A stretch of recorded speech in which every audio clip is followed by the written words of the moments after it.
Hey guys what's up, क्या हाल चाल। आशा करता हूँ सब लोग खुश होंगे, अच्छे होंगे, सबकी तैयारी अच्छे से चल रही होगी। आज की इस वीडियो में एक बहुत छोटा सा टॉपिक क्लियर करूँगा मैं, और मैं आपको बताऊँगा कि क्या होता है असल रियल लाइफ में जब आप बहुत मुश्किल सोचते हो किसी चीज़ को, और वो जब जीवन के साथ आगे चलने के बाद आपको समझ में आता है कि यार ये तो बहुत आसान था। रियल लाइफ इंसिडेंट है। हाल ही में मैं अपने एक मित्र से मिला, एक दोस्त से मिला, जिसने मेडिकल स्टोर खोला है। और जो मेडिकल मतलब दवाई का जो होता है ना, आप जानते हो कि मेडिकल स्टोर जिसको बोलते हैं, मेडिकल की दुकान खोलने के लिए एक कोर्स करना पड़ता है। तो उसने वो कोर्स किया था। मुझे उस कोर्स के बारे में उतना नॉलेज नहीं है, तो मेरे साथ ही पढ़ता था, वो कोर्स उसने किया। और फाइनली वो मेडिकल स्टोर खोल के लगभग 2 साल उसको हो गए मेडिकल स्टोर खोले हुए। दवाइयाँ वगैरह देता है और कुछ पेशेंट भी देख लेता है, जैसे अमूमन होता है, कोई आता है पूछता है डॉक्टर साहब ये है, डॉक्टर साहब वो है। मतलब जबकि वो रियल डॉक्टर नहीं है, वो एक प्रिस्क्रिप्शन देख के दवाई देने वाले ही हैं। लेकिन आम जनता जब उन्हें डॉक्टर समझने लगती है तो एक मन में फीलिंग आती है। तो वो उससे मैं मिला, उसने मुझे एक चीज़ बताई जो कि आपके भी बहुत काम आएगी।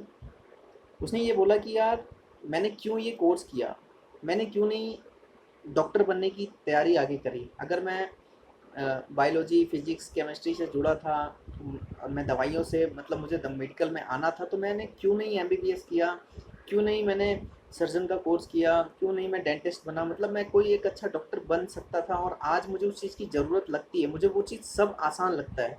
जब मैं वो एमबीबीएस या नीट क्लियर करने की चीज़ें देखता हूँ, पढ़ता हूँ, समझता हूँ, तो मुझे सब कुछ क्लियर होता है, सब कुछ बहुत आसान लगता है। वो हार्ट, लंग्स, आई, टीथ, यानी कि जब वो दवाइयों के बीच रहने लगा तब उसे असली समझ आई कि काश मैं एक अच्छा डॉक्टर बनने के लिए पढ़ाई करता, मैं उस टाइम ना डरता कि ये बहुत मुश्किल है, बहुत कठिन है, और आगे चल के मेरा जीवन बर्बाद हो जाएगा। उसने केवल कमाई का सोचा कि कितनी जल्दी मैं 12वीं पास करके फटाफट मेडिकल का कोर्स करता हूँ और दवाई की दुकान खोल के पैसा छापता हूँ। लेकिन असल ज़िंदगी में आज वो पैसा तो कमा रहा है, लेकिन वो सेटिस्फेक्शन उसके पास नहीं है। वो बहुत पछता रहा है, बहुत बहुत बहुत। वो ये कह रहा है कि मुझे एक मौका मिल जाए वापस बैक जाकर अगर पढ़ने का, तो मैं कभी भी मेडिकल स्टोर के बारे में नहीं सोचूंगा। मैं हमेशा एक अच्छा डॉक्टर बनने के लिए अग्रसर रहूँगा।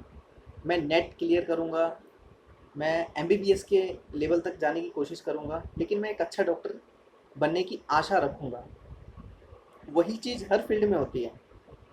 आप जिस चीज़ को बहुत मुश्किल समझते हैं, एक उम्र आने के बाद आपको सब समझ में आने लगता है कि यार ये तो बहुत आसान था।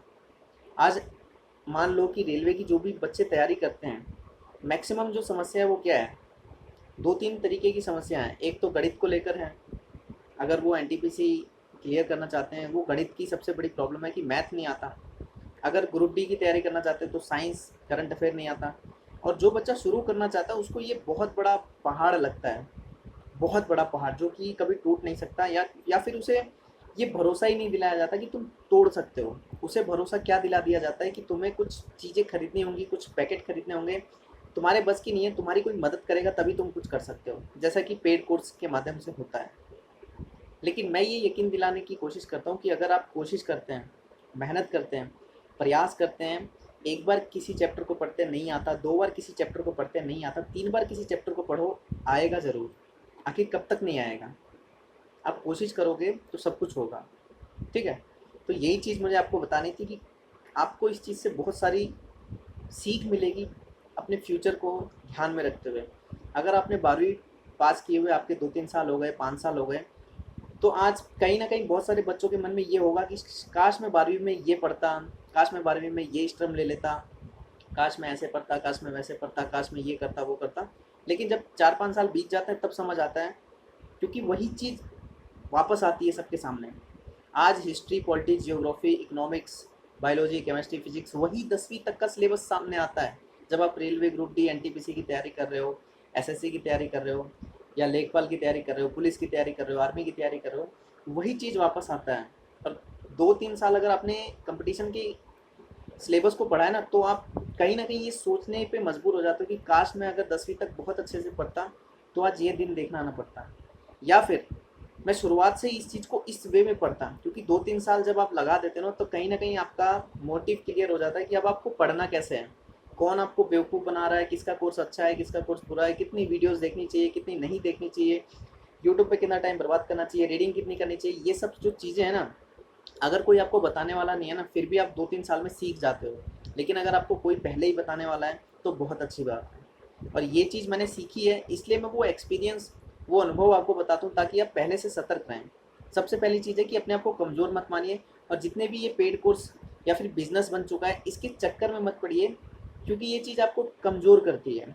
आपको बताती है कि आप कुछ नहीं कर सकते, हम जो चीज़ बना के दे रहे हैं, हम जो पेड कोर्स दे रहे हैं, हम जो आपसे पैसा ले रहे हैं, उसकी एवज़ में जो दे रहे हैं वो उससे आपको नौकरी मिलेगी। समझ में आ रहा है? आपने कभी ये देखा है कि जो भी पेड कोर्स बिकते हैं वो पहले पढ़ा के आपको बाद में पैसा लें? नहीं ना। आपने ये देखा है कि 200, 300, 500 रुपये का कोई पेड कोर्स बिकता है क्या? कि भाई 1 महीने का ले लिया 500, अगर अच्छा नहीं है तो अगले महीने बच्चा नहीं पड़ेगा। नहीं, जो भी लिया जाता है, यहाँ तक कि ये भी बोला जाता है कि आप 1 साल का ले लो, 2 साल का ले लो, आप अच्छे से पढ़ो। क्यों?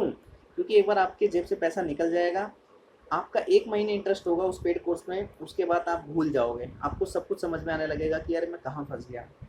हो सकता है आप उससे तेज़ हो, उससे अच्छा जो नोट्स है, उससे अच्छी किताबें आपको लगेंगी, क्योंकि वही चीज़ बैक टू बैक आती है, वही लूसेंट, वही घटनाचक्र, वही प्लेटफॉर्म की जीएस, सब कुछ वही होता है।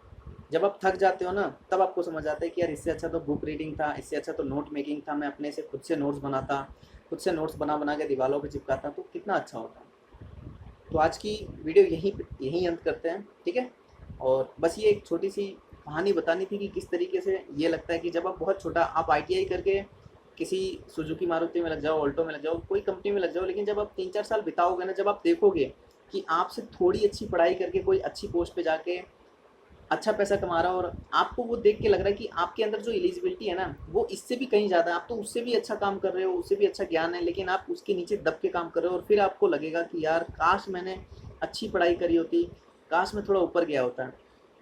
जैसे एक और एग्जांपल देता हूँ कि कोई ग्रुप डी में अभी जितने भी बच्चे लगे हैं, वो जब काम कर रहे हैं ना, तो वो ये देखते हैं कि यार काश मैं एनटीपीसी के लिए या फिर एएलपी बन गया होता, मतलब अपर लेवल की। तो यही कहानी होती है जब 2-3-4 साल बीत जाती हैं, लेकिन तब टाइम नहीं रहता। तो अच्छा ये रहेगा कि आप पहले से सोचें कि अच्छा करना चाहिए। हमेशा बड़ी नौकरी के पीछे भागिए, छोटी नौकरी के पीछे मत भागिए। छोटी नौकरी का मतलब ये नहीं है कि आप कोई भी नौकरी के पीछे मत भागिए, लेकिन सोच बड़ी रखिए। पढ़ाई उस चीज़ को लेके कीजिए जो यूनिवर्सल हो। समझ रहे हैं? अगर आप ग्रुप डी की पढ़ाई कर रहे हैं तो ऐसा मत सोचिए कि मैं केवल ग्रुप डी में जाऊंगा। आप एनटीपीसी का सोच रखिए कि मैं एनटीपीसी में जाऊं, क्योंकि जब आप ग्रुप डी में 4-5 साल काम करोगे ना, तब आपको रियल में पता चलेगा कि यार काश मैंने एनटीपीसी की तैयारी करी होती। वाकई में सही सही बात बता रहा हूँ मैं आपको। सबका सिलेबस सेम होता है, लेकिन आपका जो सोच है ना, वो दूरगामी होना चाहिए, एक अच्छा सोच होना चाहिए, तभी जीवन में आपको जीने का मज़ा आएगा। ठीक है, तो आज की वीडियो यहीं पे समाप्त करते हैं। डेट और सीईटी से रिलेटेड कोई भी इन्फॉर्मेशन होगी तो मैं आपको ज़रूर बताऊंगा, और मोटिवेशन वीडियोस नहीं दे पा रहा हूँ, उसके लिए मुझे खेद है। मैं आज शाम से शुरू करूँगा दोबारा से कि आपको डेली 1-2-3 मिनट का मोटिवेशन वीडियोस दे पाऊँ। वीडियो अच्छा लगा हो तो वीडियो को लाइक कीजिएगा, शेयर कीजिएगा, सब्सक्राइब कीजिएगा चैनल को। जय हिंद।